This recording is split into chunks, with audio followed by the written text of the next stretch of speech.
আজকে আমি তোমাদের ক্লাস 10 এর দ্বিতীয় অধ্যায় অর্থাৎ গ্যাসের আচরণ থেকে দুটো থিওরি আছে।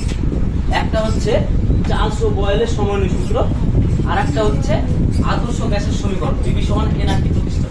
ঠিক আছে, তা আজকে আমরা শিখবো চার্লস ও বয়েলের সমন্বয় সূত্র। তোমরা এর আগে পড়েছো, এটা যেহেতু রিভাইজ ক্লাস হচ্ছে বলে দিচ্ছি। দেখো, গ্যাস সংক্রান্ত তথ্য প্রথম আবিষ্কৃত করেন বিজ্ঞানী পাস্কেল। তার জন্য গ্যাসের এসে একক হয়ে গেছিল কি পাস্কেল। পাস্কেলের আরেকটা নাম ছিল নিউটন পার মিটার স্কয়ার।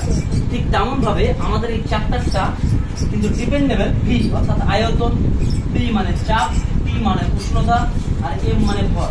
এই চারটি লেটারের উপর এই চ্যাপ্টারটা মানে দাঁড়িয়ে আছে। অর্থাৎ কেমন, যখন এই চারটা ইউজ হবে, যখন দুটো ইউজ হবে আর দুটো কনস্ট্যান্ট থাকবে, মানে চার্লসের সূত্র দুটো ইউজ হবে, চার্লসের সূত্রে ভি আর টি ইউজ হয়, আর পি আর এম স্থির থাকে।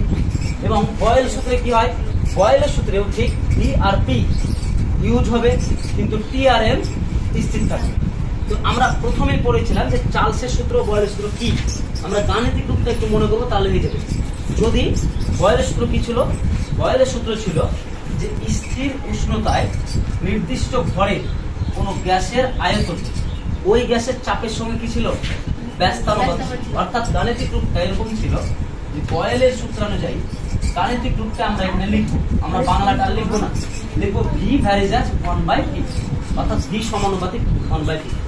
এটাকে দিব আমরা 1 নম্বর সমীকরণ। ঠিক আছে, আচ্ছা, ভি আর পি নিয়ে যখন কাজ করব তখন সবসময় এই চারটা অক্ষর, যেহেতু আমি বললাম চারটা অক্ষর এলো, তো ভি আর পি নিয়ে কাজ করলে তাহলে কে স্থির, টি আর এম অর্থাৎ উষ্ণতা এবং বস্তুর ভর টোটালি স্থির থাকবে। এবার আমরা চলে যাব চার্লসের সূত্র। তার সূত্র চার্লসের সূত্র। আচ্ছা, চার্লসের সূত্র কি ছিল? চার্লসের সূত্র ছিল স্থির চাপ, তাই তো, স্থির চাপে নির্দিষ্ট ভরে কোন গ্যাসের আয়তন প্রতি 1 ডিগ্রি সেন্টিগ্রেড উষ্ণতা বৃদ্ধি বা হ্রাসের জন্য ওই 0 ডিগ্রি সেলসিয়াস উষ্ণতায় আয়তনের 1/2 অংশ বৃদ্ধি পাবে বা হ্রাস পাবে। আমাদের বাংলাটা লাগবে না, বিবৃতিটা লাগবে না, এখানে আমাদের কি লাগবে, গাণিতিক রূপ। অর্থাৎ আয়তনটা উষ্ণতার সঙ্গে কি ছিল, সমানুপাতিক ছিল, ব্যস্তানুপাতিক সমানুপাতিক ছিল। এটা সমীকরণ কয় নাম্বার, 2 নাম্বার।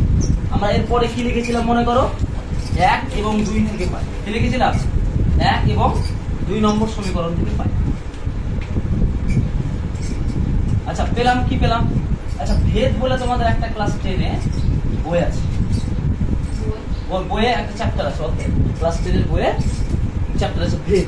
ভেদ অনুযায়ী কি হয়, যখন কোনো অক্ষর অর্থাৎ ভি এটার সঙ্গেও 1/p এর সঙ্গে সমানুপাতিক, মানে পি এর সঙ্গে ব্যস্তানুপাতিক, 1/p এর সঙ্গে সমানুপাতিক, আর ভি পি এর সঙ্গে সমানুপাতিক, তাহলে আমরা লিখতে পারি এই দুটোর মধ্যে বাম দিকে একটা অক্ষর লিখব ভি, হয়েছে সমানুপাতিক চিহ্ন দিব।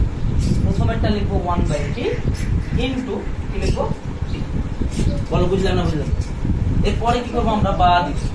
সমানুপাতিক চিহ্ন উঠে গেলে একটা যে কোনো অক্ষর নিতে হয়, যে কোনো ধ্রুবক নিতে হয়, কে ধ্রুবক, কি ধ্রুবক হবো কে, আর যা ছিল টি কে টি বাই পি।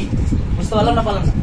আচ্ছা, পিটা ওদিকে কি আকার আছে, ভাগাকার, ওদিকে গেলে গুণাকার। অতএব বা পিভি সমান কে টি, এটাই হচ্ছে চার্লস ও বয়েলের সমন্বয় সূত্র। আমরা যদি অঙ্ক করতে যাই তাহলে আরো এক লাইন বাড়বে। কেমন বাড়বে, মনে করো এখানে যদি আমরা পিভি ছিল, আচ্ছা টিতে এখানে ধ্রুবকের সঙ্গে কি আকার আছে, ভাগাকার, এদিকে গেলে কি হবে, সরি গুণ আকার আছে, এদিকে গেলে কি হবে, পিভি বাই টি সমান কে। তাহলে ধ্রুবক কোন সংখ্যা গুণ এবং ভাগ ধ্রুবক বা অসীম হওয়ার শর্ত হচ্ছে আমরা যতটা খুশি নিতে পারি। এখানে আমরা যেহেতু অঙ্ক করবো, আমরা দুটো স্টেপ নেব। অর্থাৎ কেমন নেব, আমরা অঙ্ক করার জন্য P1 V1 বাই P1 সমান P2 V2 বাই P2, এটা আমরা নেব। কেন নেব, কারণ অঙ্ক করার ক্ষেত্রে আমাদের প্রযোজ্য। যখন চার্লস ও বয়েলের সমন্বয় সূত্রে অঙ্ক করবো, প্র্যাকটিস করবো, তখন এই সূত্রটা আমাদের চলে যাবে। ঠিক আছে, বোঝা গেল, একদম ইজি।